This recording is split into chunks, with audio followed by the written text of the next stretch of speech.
तसव्वुर करें कि हम वहीं मौजूद हैं। क्या होगा अगर हमारे पास खौफू के अजीम अहराम की तामीर की हकीकी फुटेज मौजूद हो? कोई धुंधली सी रिक्रिएशन नहीं, बल्कि एक ऐसा लेंस जो 4,500 साल पहले की उस तपती धूप, रेत और इस नामुमकिन हद तक बड़ी तामीर को बराह रास्त कैद कर रहा हो। कैमरा जब 2589 कब्ल मसीह में गीज़ा के मैदानों का रुख करता है तो सबसे पहले आपको आवाज़ सुनाई देती है, हजारों तांबे की छैनियों के पत्थरों से टकराने की एक तालमेल वाली मौसीकी। ये कदीम मिस्र का सुनहरा दौर है, इंसानी फ़ने तामीर का पहला अजीम मौजिज़ा, और हम एक कौमी जुनून के मरकज़ में खड़े हैं। फ़िरौन खौफू, एक ऐसा शख्स जिसका महज एक छोटा सा हाथी दांत का मुजस्मा उसके वजूद की वाहिद जिस्मानी निशानी है, ने एक ऐसी यादगार का हुक्म दिया है जो उफ़क़ की तारीख़ बदल देगी। उसके साथ उसका भतीजा और माहिर तामीरात हेमोनियो खड़ा है, एक ऐसा शख्स जिसे एक लॉजिस्टिक डरावने ख्वाब का सामना है, महज इंसानी पट्ठों, रस्सियों और ज़हानत के बलबूते पर 60 लाख टन वज़नी पत्थरों को हरकत देना। हम एक ऐसे शहर की गलियों से गुजर रहे हैं जिसका वजूद ही नहीं होना चाहिए था। 20,000 लोगों के लिए बनाया गया एक मुनज़्ज़म ठिकाना। यहाँ सनत का एक हुजूम है। बेकरियों में ताज़ा अनाज की खुशबू छाई हुई है, क्योंकि मज़दूर सनती पैमाने पर रोटियाँ तैयार कर रहे हैं जो एक वक्त में 6 या 7 मर्दों का पेट भरने के लिए काफ़ी हैं।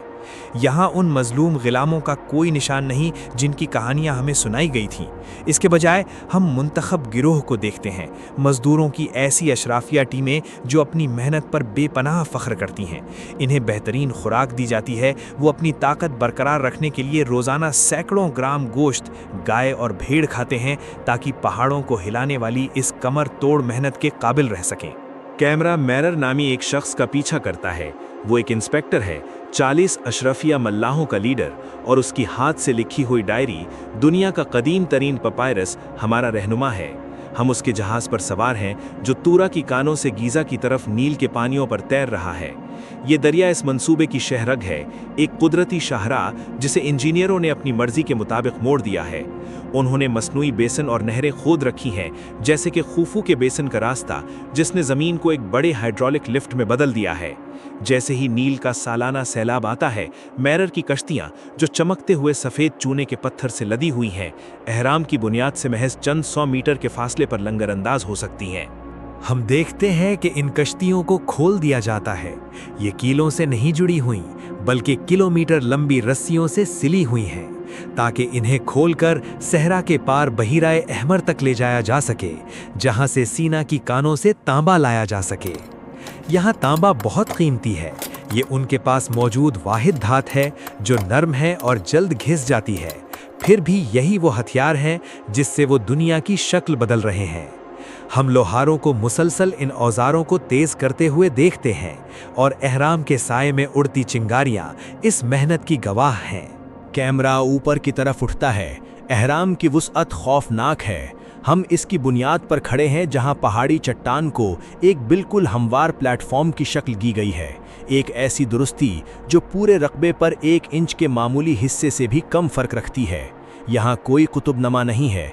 इसके बजाय हम सितारों का मुशाहिदा करने वालों को देखते हैं जो एतदाल रबी यानी इक्विनॉक्स के दौरान सूरज के साए का इस्तेमाल करते हुए अहराम की सिमतों को शुमाल, जुनूब, मशरिक और मगरिब के साथ 1 डिग्री के 10वें हिस्से तक दुरुस्त तरीके से हम आहंग कर रहे हैं।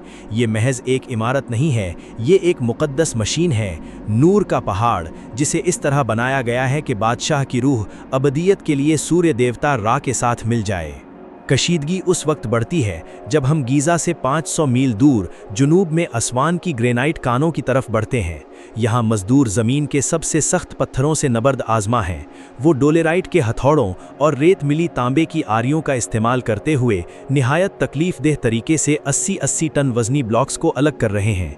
ये वो पत्थर हैं जो किंग्स चेम्बर यानी बादशाह के कमरे के लिए मखसूस हैं। हम इन मजदूरों की आंखों में खौफ साफ देख सकते हैं जब वो इन भारी पत्थरों को रैंप पर खींचते हैं।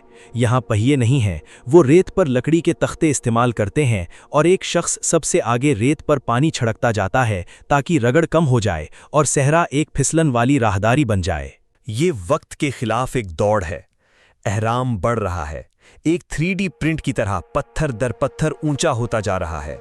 اس کا اندرونی ڈھانچہ کچا ہے، جسے وقت بچانے کے لیے ملبے اور گارے سے بھرا گیا ہے، لیکن اس کی بیرونی سطح کو ترا کے اس سفید چونے کے پتھر سے ڈھانپا جا رہا ہے جس کی چمک آنکھوں کو خیرہ کر دیتی ہے۔ تپتی دھوپ میں یہ اہرام کوئی مقبرہ نہیں بلکہ آسمان سے گرا ہوا ایک ہیرا لگتا ہے۔ اندر کا ماحول دم گھونٹنے والا ہے۔ ہم زمین سے 30 میٹر نیچے ایک کمرے میں ہیں جو براہ راست چٹان میں کھودا گیا ہے، جہاں دھول اتنی زیادہ ہے کہ سانس لینا مشکل ہے۔ پھر ہم بلڈنگ کے مرکز کی طرف بڑھتے ہیں۔ یہاں انجینئرنگ کسی معجزے سے کم نہیں۔ ماہر تعمیرات اس بات سے خوف زدہ ہیں کہ ان کے اوپر موجود لاکھوں ٹن وزنی پتھر بادشاہ کی آخری آرام گاہ کو کچل نہ دیں۔ ہم انہیں دیکھتے ہیں کہ وہ کنگز چیمبر کی چھت کے اوپر 5 خالی تہیں اور ایک بہت بڑی ڈھلانی چھت بنا رہے ہیں تاکہ اہرام کے بوجھ کو اطراف میں منتقل کیا جا سکے۔ یہ فزکس کا ایک ایسا جرأت مند تجربہ ہے جو اس سے پہلے کبھی نہیں ہوا تھا اور پھر کبھی نہیں دیکھا گیا۔ عروج کا لمحہ آ پہنچا ہے۔ آخری پتھر رکھے جا رہے ہیں۔ گلیاں نگرانوں کے شور اور مزدوروں کے گیتوں سے گونج رہی ہیں۔ ایک قومی اضطراب کا احساس ہے، ایک ایسا عقیدہ کہ اگر یہ جادوئی مشین ناکام ہو گئی تو شاید سورج طلوع نہ ہو اور خود مصر مٹ جائے۔ بادشاہ کا جسم ایک دیوتا کا برتن ہے اور یہ ڈھانچہ اس کے دوبارہ جی اٹھنے کا راستہ ہے۔ کیمرہ پیچھے ہٹتا ہے جب سورج اس مکمل یادگار کے پیچھے غروب ہو رہا ہوتا ہے۔ یہ 482 فٹ اونچا ہے، جو اس وقت زمین پر انسان کی بنائی ہوئی سب سے اونچی تعمیر ہے اور اگلے 4000 سال تک رہے گی۔ لیکن جب ہم قریب سے دیکھتے ہیں تو کچھ غائب ہے۔ سونے کا کلش آخری روشنی کو پکڑ رہا ہے، لیکن اندر گرینائٹ کا تابوت خالی ہے۔ خدا بادشاہ جا چکا ہے، چاہے اسے لٹیروں نے لے لیا یا وہ یہاں کبھی دفن ہی نہیں ہوا۔ ان کمروں کی خاموشی کان چیر دینے والی ہے۔ عظیم اہرام نے محض ایک لاش کی حفاظت نہیں کی، اس نے قوم کی تعمیر کی۔ اس نے لاکھوں لوگوں کو ایک سوچ پر متحد کیا، تجارت، قانون اور لاجسٹکس کا ایک ایسا نظام بنایا جو ہزاروں سال تک اس تہذیب کو زندہ رکھے گا۔